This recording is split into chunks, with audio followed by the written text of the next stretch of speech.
ভিডিঅ'ত যিখন মাদাৰবোৰ্ড ক্লিনিং কৰি থকা দেখিছে সেইখন হ'ল Redmi 7। কাষ্টমাৰ এজনে লৈ আহিছে মাদাৰবোৰ্ডখন মোৰ ওচৰলৈ, কিন্তু মোবাইলটো খুলি চাই দেখিলোঁ ভিতৰত পাৱাৰ IC-টো মাদাৰবোৰ্ডত লাগি থকা নাই।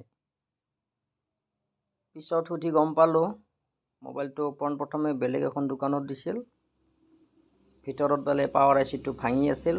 সেইখন দোকানে IC-টো খুলিহে দিলে, কিন্তু মোবাইলটো কিয় ভাল কৰি নিদিলে সেইটো মই কাষ্টমাৰজনক সোধাও নাই।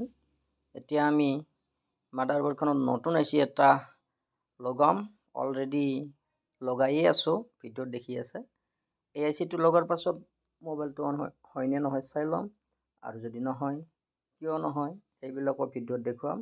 ভিডিঅ'ত চায়ে থাকক, কিন্তু সেইবিলাক চোৱাৰ আগতে যদি মোৰ চেনেলত আজি নতুনকৈ আহিছে তেতিয়াহ'লে চেনেলটো ছাবস্ক্ৰাইব কৰি ল'ব, বেল আইকনটো বজাই দিব, লগতে অল অপশ্যনটো অন কৰি দিব, আৰু লাইক কমেণ্ট শ্বেয়াৰ কৰিবলৈ নাপাহৰিব।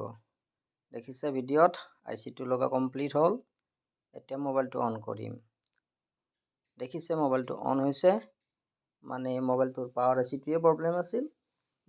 পাৱাৰ IC-টো কাষ্টমাৰজনে কৈছে ভাঙি থকা বুলি, সেইকাৰণে আমি পাৱাৰ IC-টো খোলাৰ ভিডিঅ' দেখুৱাব নোৱাৰিলোঁ। ডাইৰেক্ট লগাই মোবাইলটো অন কৰি ভিডিঅ'টো দেখুৱালোঁ আপোনালোকক। দেখিছে মোবাইলটো প্ৰথম লগোৱা আহিছে।